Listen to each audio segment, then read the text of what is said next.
The press once again caught in another selective editing scandal, this time involving MSNBC for claiming that the father of a little boy killed in the Newtown massacre was heckled by gun rights activists. Take a look at this video that aired on MSNBC yesterday. Why anybody in this room needs to have one of these assault-style weapons or military weapons or high-capacity clips.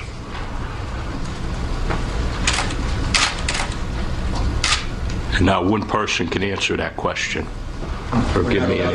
No, it shall not be infringed. All right. All right. Please, no comments while Mr. Heslin is speaking, or we'll clear the room. So here's the part, though, that they didn't show you. I ask if there's anybody in this room that can give me one reason or challenge this question, why anybody in this room needs to have one of these assault-style weapons or military weapons. So, Greg, yesterday you did something that no one else had done before 5 o'clock. It seemed you actually watched the video. Yes. I thought you said went to a bar and got drunk. Yeah, no, it wasn't just MSNBC that missed this. You know, Piers Morgan, Anderson Cooper, David Frum, everyone fell for this. It was just like the moon landing. And why did they fall for this? It's because it feeds your assumptions. Journalists don't know any gun owners. And so they assume that all gun owners are evil and wrong people with dark thoughts. It fed into their storyline, and they didn't want to give it up. And the storyline really is that gun owners are basically really bad, probably racist rednecks. And this is how they really feel, and this is how they really act. I will say this. Here's a solution, I believe, is we should have a journalist American exchange program where we send one journalist to an American family somewhere in the Midwest or the South where they can live with them and see what guns are like, which are essentially like umbrellas, except they protect you from pain instead of rain. And there is I will say this is also a solution to our country's polarization when everybody unites in the belief that David Frum is a tool. That's definitely an achievement. I think no labels in this case actually worked. Do you want to explain who he is? No. No. Okay. So he's a former speechwriter, and he has a blog, and he writes a lot. And he had tweeted about it yesterday. Then late, I think today, he sent out something that said, "Okay, maybe I jumped the gun." And in the world of social media, maybe that's what happened. But Kimberly, do you think there's more to it that journalists just want to be there? So they want to be there first, and they want to be there sensationalistically. And they got caught doing this before.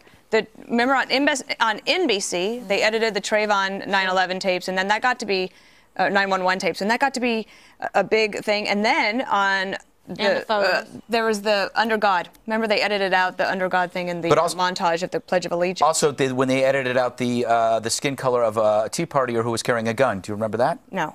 Well, they made it was a black man. They made him look white because they didn't believe they wanted it to be the gun owner to be white.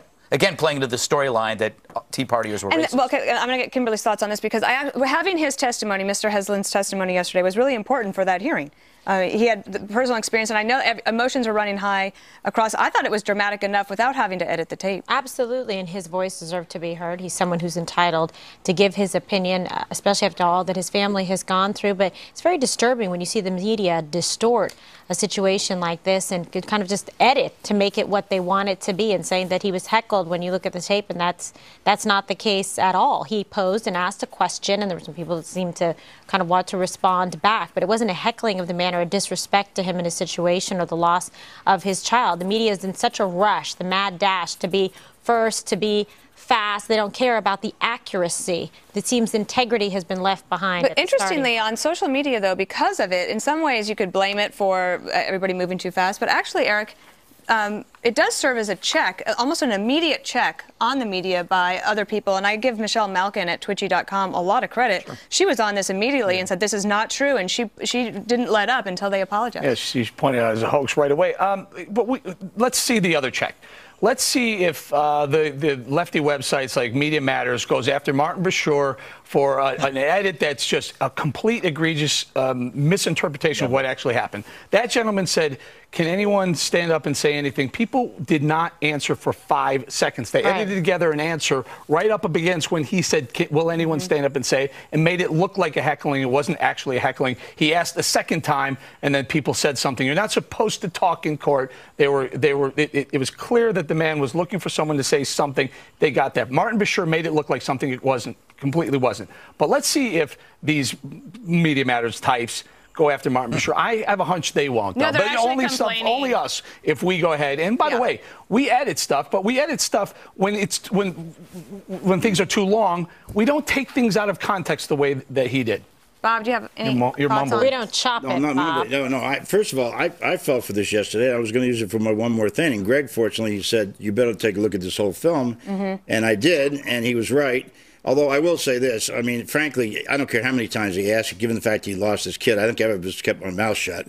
That's not the question, though. Well, no, it was the selective editing. Bringing it together it fooled me, and I got it off the front of Huffington Post, and so it was I fell for it. But would you agree it's inexcusable for the media to do that? They're not reporting the news. I think it is inexcusable. I also think it was bad taste for people to answer the question. They're manufacturing the news. How is that okay? But no wonder America distrusts journalists and hates most of the media. Each day you're lied to by bitter hacks who really do think you're stupid. They think you're stupid, and they hate Fox News as a proxy for America. It's like because we don't fall in line and do this stuff. His editing, though, Greg, is laughable. If you remember during the election, he was going after Mitt Romney and putting stuff together just made absolutely no sense. If you look carefully, you can see there were clear differences in the edit. I mean, if you watch, I don't even know why you even watch it. The guy hasn't even been relevant since Michael Jackson.